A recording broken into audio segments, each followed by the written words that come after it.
नमस्ते। आप सभी से अनुरोध है कि कृपया हमारी चैनल को सब्सक्राइब करें और वीडियो को लाइक करके शेयर भी करें।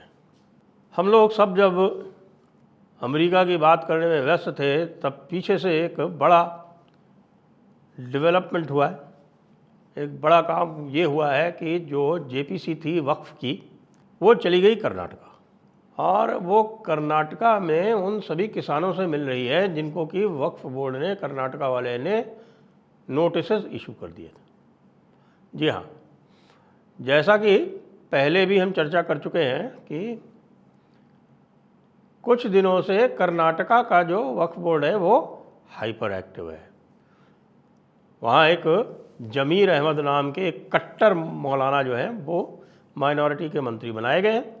संभवतः जानबूझ के ही बनाए गए होंगे, क्योंकि राहुल गांधी जो हैं वो सोरोस के साथ में मिलके पूरी तरह से जो वो इस्लामीकरण वाला जो एक कार्यक्रम है वो भारत में चला रहे हैं। अब पता नहीं कि क्या होगा, क्योंकि सोरोस जो है वो सुनते हैं कि वो चला गया है कोमा में, और ट्रंप के जीतने के बाद में जो सबसे अधिक जिनको संकट आने वाला है उनमें से सोरोस भी है, और उनमें हमारे भाई साहब जो है ना, वो आपके सत्यनारायण गंगाराम बढ़ई यानी सैम पिट्रोडा, वो भी संकट में है। लेकिन ये जो कार्यक्रम था जमीर अहमद वाला, ये उसके पहले का है। संभवतः राहुल गांधी को ये पूरी तरह से ये एश्योरेंस दिया हुआ था कि भाई देखिए, अमेरिका में तो डेमोक्रेट्स ही आने वाले हैं और डेमोक्रेट्स का एजेंडा है। डेमोक्रेट्स का एजेंडा ये है कि भारत के टुकड़े टुकड़े करने हैं। उसके लिए उन्होंने कई सारी योजनाएं बना रखी थी। उस योजना में आपको पता है खालिस्तान तो है ही, और उधर आपको जम्मू कश्मीर को तोड़ना तो है ही। उसके अतिरिक्त एक नया उन्होंने कार्यक्रम आरंभ किया था जिसका नाम था द्रविड़स्तान, और जिसके लिए आपको ध्यान हो कि जब डोनाल्ड लू भारत आया था तो वो डोनाल्ड लू और उसकी जो दूसरी आपकी जो देवी है वो जब आई थी तो वो सीधे सीधे कहाँ जाते हैं, सीधे चेन्नई में लैंड करते हैं, और चेन्नई में लैंड करके वहाँ पर द्रविड़स्तान की प्लानिंग करते हैं। उसके बाद फिर ये मिज़ोरम वाला जो एक नया एक मुख्यमंत्री बन गया है, ये जाता है यूएस में सितंबर में, और वहाँ जाकर वो बात करता है कि साहब कि हम कैसे एक सेपरेट क्रिश्चियन स्टेट बनाएंगे। वही वाली बात जो कि हसीना वाजेद ने कही थी जुलाई में, बिल्कुल वही बात ये वहाँ जाके करता है। और यहाँ तक कि ये भी कहता है कि साहब हमारे 3 शत्रु हैं, म्यांमार, इंडिया और बांग्लादेश। इसी लाइन पर ये कर्नाटका का जो वक्फ बोर्ड है वो चल रहा था। उसने धड़ल्ले से लोगों को नोटिस देना शुरू किया। जहाँ भी ये कहना है इन लोगों का कि जहाँ पर भी इस्लामी सत्ता रही थी और वो इस्लामी सत्ता के अंतर्गत जो भी ज़मीन बादशाहों के हाथ में थी वो सारी की सारी वक्फ की ज़मीन है। वक्फ की ज़मीन है, यानी कि साहब आदिल शाही थी यहाँ पर बीजापुर में, आदिल शाही के अलावा बीदर शाही पर बारात शाही थी यहाँ बीदर में। तो ये आपके बीदर और बीजापुर ये 2 बहमनी सुल्तानों की ये हुआ करती थी सल्तनत। तो ये बहमनी सुल्तानों की सल्तनत के 2 यहाँ पर पहले थे, फिर बाद में टीपू सुल्तान आया, आपको पता ही है। तो उस हिसाब से कर्नाटका की जितनी भी ज़मीन है वो दारुल खिलाफा रही है, यानी खिलाफत की ज़मीन रही है।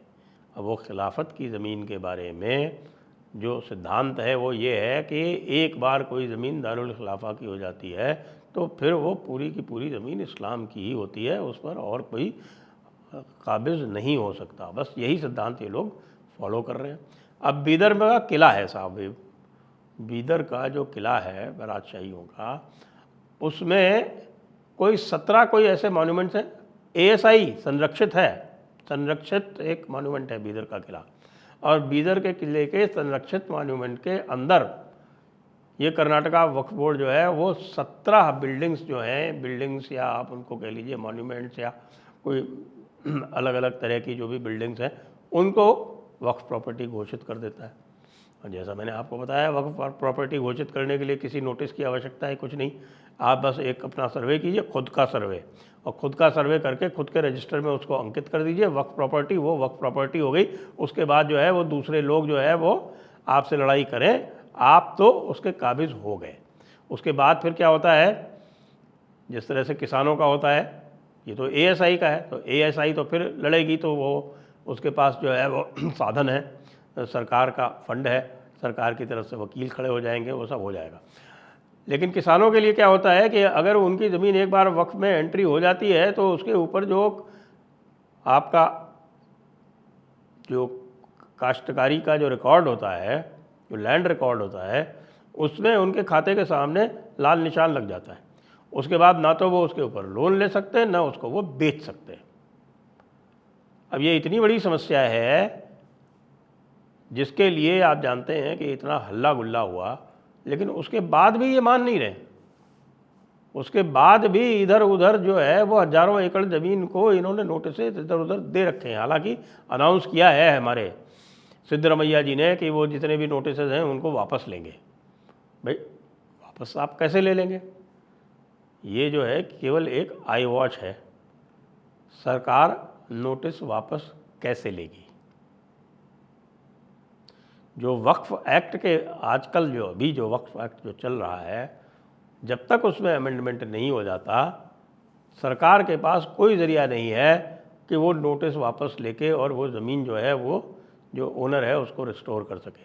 ये पावर तभी आएगी जब वक्फ अमेंडमेंट बिल पास हो जाएगा।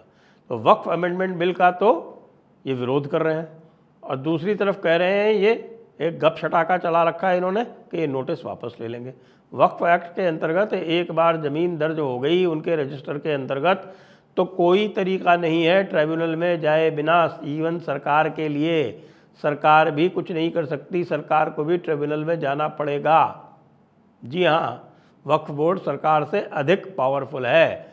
वक्फ बोर्ड के पास ये शक्ति है कि वो डीएम को निर्देशित कर सकता है कि ये ज़मीन इसका कब्ज़ा छुड़ा के और हमारे हवाले करो। ये पावर देश में किसी भी और संस्थान के पास नहीं है।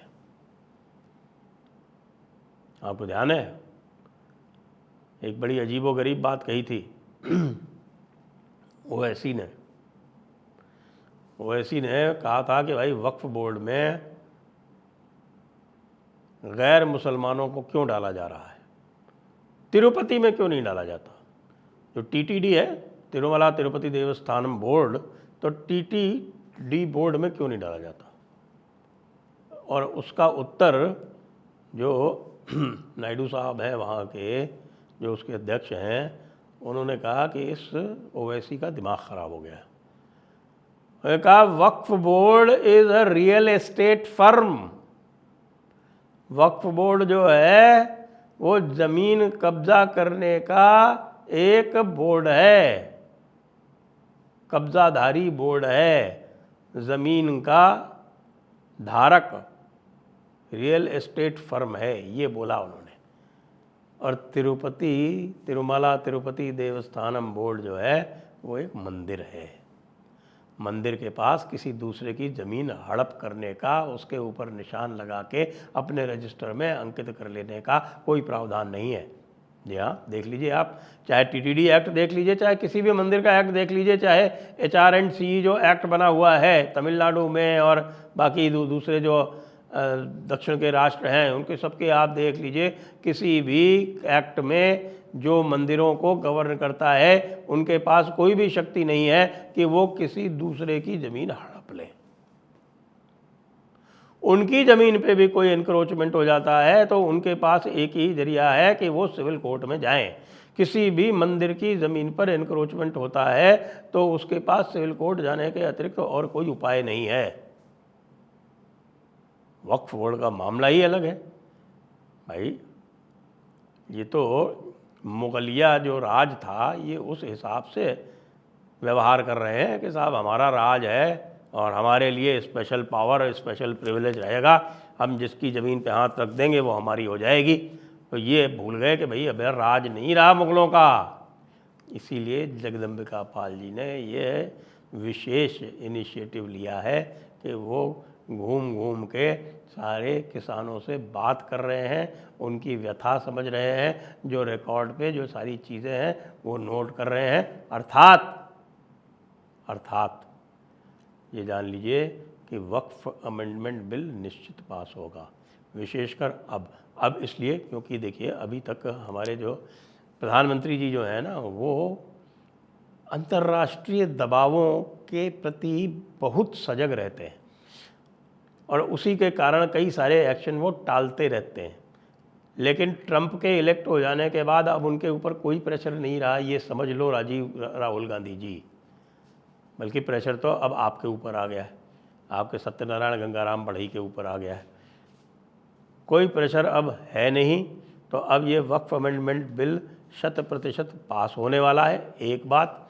और दूसरी बात, अब अगला बिल आने वाला है अर्बन नक्सल्स के विरुद्ध। ये भी प्रधानमंत्री ने कह दिया है, अर्बन नक्सल्स के विरुद्ध भी बिल आएगा। तो आप ये देख लें कि वैश्विक जो स्थितियां हैं उनमें परिवर्तन से जो राष्ट्रीय स्थितियां हैं उसमें भी परिवर्तन आता है। उसका स्पष्ट प्रमाण आप अगले कुछ दिनों में देखेंगे। पहले वक्फ अमेंडमेंट बिल पास होगा और उसके बाद अर्बन नक्सल्स के विरुद्ध बिल लाया जाएगा। जय हिंद, जय भारत, वंदे मातरम।